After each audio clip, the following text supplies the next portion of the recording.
Halo guys, kembali lagi jumpa dengan Christina Lee di channel Christina. Kalau kemarin saya sudah bahas mengenai bagaimana tips merekrut customer service, di kali ini yang saya akan bahas adalah bagaimana sih cara biar karyawan itu betah dan juga bagaimana biar kalau karyawan itu juga begitu udah kita ajarin capek-capek segala macam, nggak main langsung resign aja.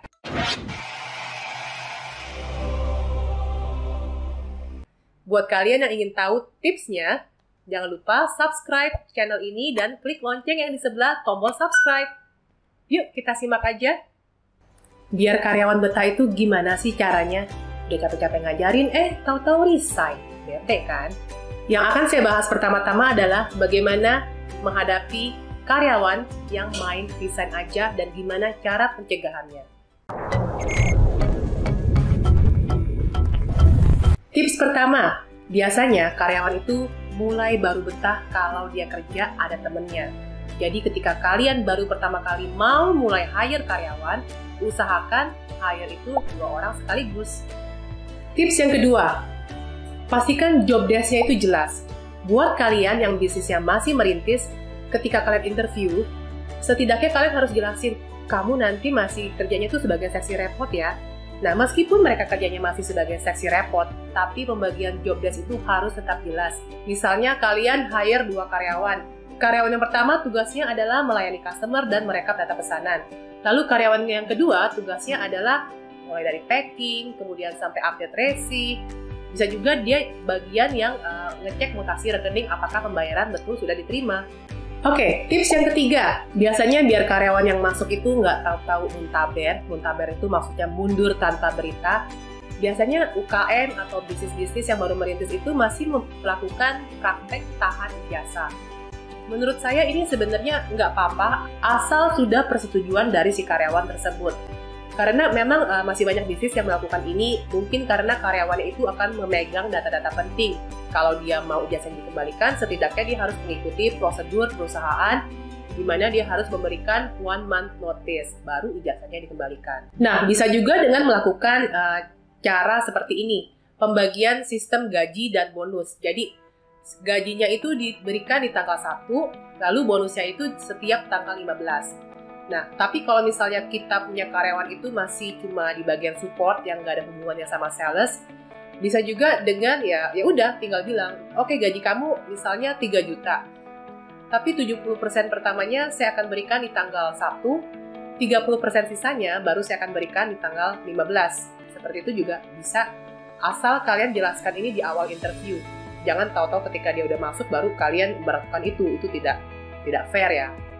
Cara ini adalah cara yang saya terapkan di kantor saya sendiri, sehingga ketika udah dapat gajian nih di tanggal 1, karyawan yang tahu-tahu mau resign kabur gitu aja juga dia mikir-mikir dulu, oh iya masih ada sisa 30% gaji saya yang baru akan diberikan di tanggal 15. Jadi setidaknya dia itu masih mau memberikan 1 month notice ketika dia ingin resign.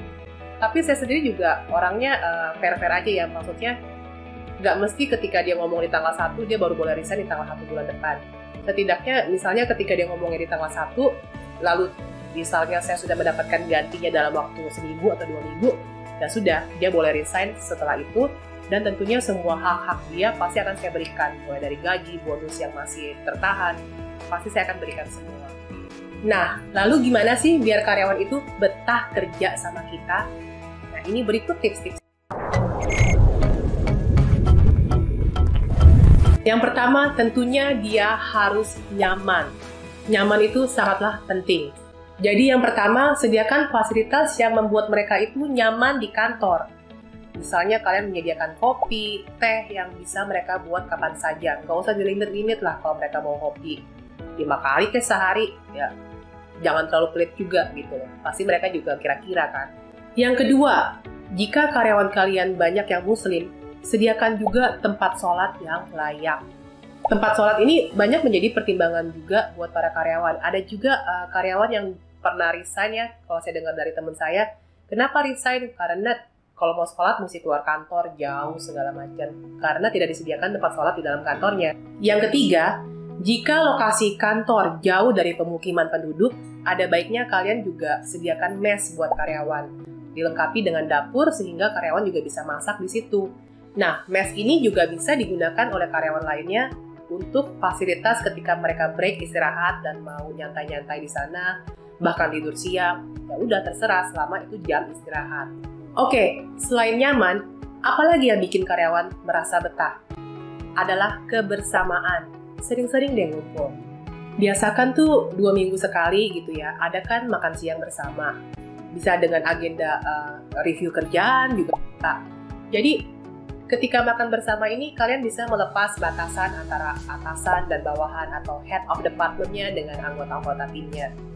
Bahkan banyak sekali hal-hal yang bisa kalian kulik ketika makan siang bersama ini, seperti hal-hal yang terjadi di lapangan yang mungkin kalian sendiri nggak lihat gitu loh ketika udah pada mulai sibuk dengan pekerjaan masing-masing. Kemudian sebulan atau 2 bulan sekali bisa juga adakan kegiatan bareng yang mungkin nggak ada agenda kantornya gitu loh. Seperti kayak nonton bareng kayak, nggak mesti kita juga yang bayarin gitu. Mereka bisa aja bayar sendiri-sendiri, terus ya, Bu mau ikutan nggak? Pak mau ikutan nggak nonton?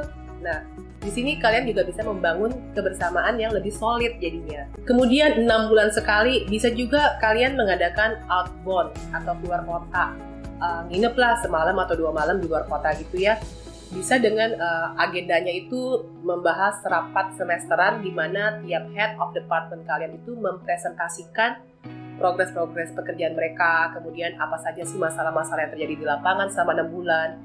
Dan tentu saja feedback mereka bagaimana agar perusahaan itu bisa menjadi jauh lebih baik lagi. Bahkan di kantor saya sendiri juga kami melakukan program 100 hari menjadi lebih baik. Setelah 100 hari kita review ulang, jadi kita kumpul-kumpul lagi, kita tulis lagi apalagi nih selama 100 hari ke depan yang bisa menjadi lebih baik. Seperti itu. Nah, selanjutnya juga ada pentingnya kita tuh mencatat setiap tanggal ulang tahun karyawan. Jadi dari lamaran yang masuk kan dia pasti suka masukin tuh tanggal lahirnya, itu dicatetin aja. Nah, ini penting juga kenapa? Sebisa mungkin tuh kita merayakan ulang tahunnya mereka di kantor. Nggak mesti heboh-heboh, cukup dengan kayak beli kue ulang tahun aja tuh udah cukup banget gitu loh. Bahkan ini bisa meningkatkan kekompakan para karyawan lain tuh untuk kayak bikin surprise buat si yang ulang tahun ini.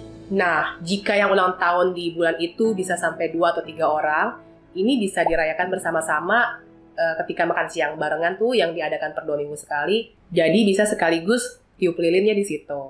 Dan yang kelima, kalau bisa nih ketika ada yang nikahan atau ada yang lagi bikin acara dan mengundang kita, ada baiknya juga kita tuh usahain datang gitu. Karena hal ini sangat berarti loh buat mereka. Bahkan kalau misalnya kalian muslim gitu ya, pada saat perayaan lebaran, coba deh kalau memungkinkan dan ada rumah karyawan yang cukup dekat, silaturahmi aja, kunjungi, datang gitu.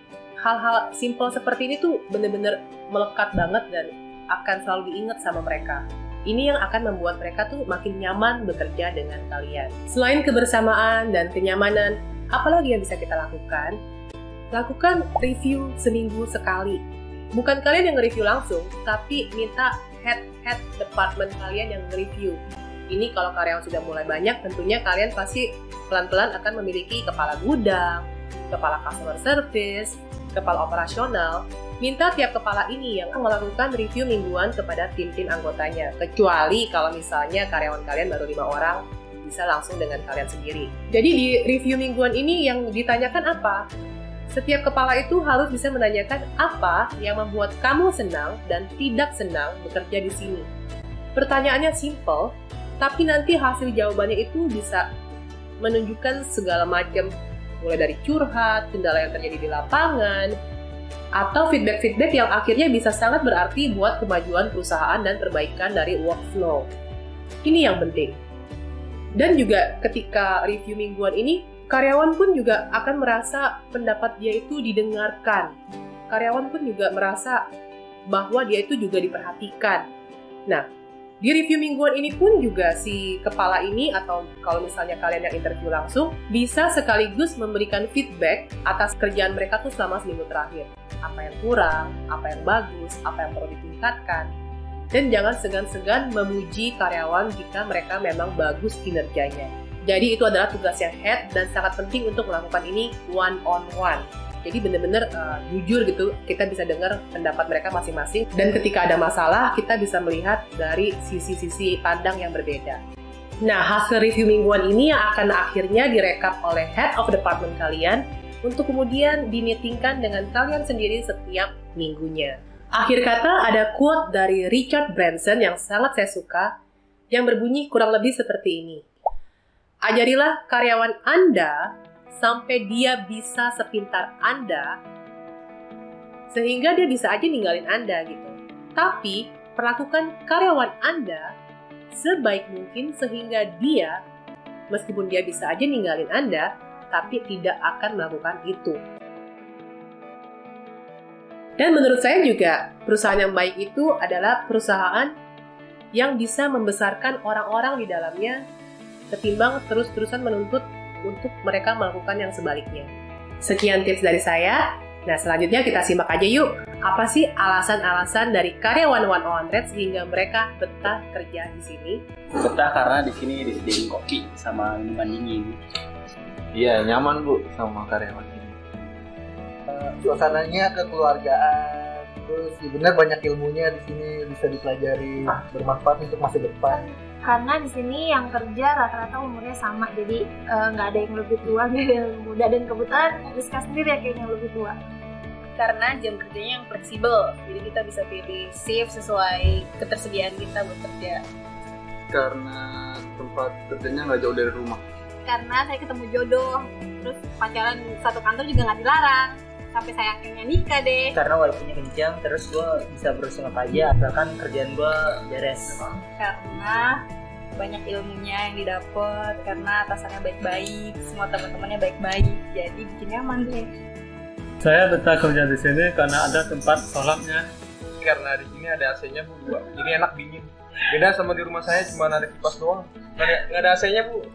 Karena ide-ide saya selalu didengarkan, tidak membatasi kreativitas karyawan. Karena fasilitas kerjanya lengkap. Ada mes dan segala macam. Karena ada dapurnya, bisa masak di dapurnya. Karena di sini tuh performa buat karyawannya tuh jelas, terus kayak buat kenaikan gajinya jelas. Jadi kalau misalnya yang malas-malas tuh ya udah nggak dapat. Jadi kita di sini jadi makin rajin kerjanya karena ada rewardnya gitu. Nah, kalian udah lihat sendiri kan alasan-alasan mereka. Buat kalian yang punya tips-tips yang lainnya, boleh ya komen di sini. Dan juga kalau kalian menyukai video ini, jangan lupa jempolnya. Dan jangan lupa subscribe. Dan jangan lupa juga tekan tombol lonceng yang di sebelah tombol subscribe. Saya Christina, undur diri dulu. Sampai jumpa ke tips-tips saya selanjutnya.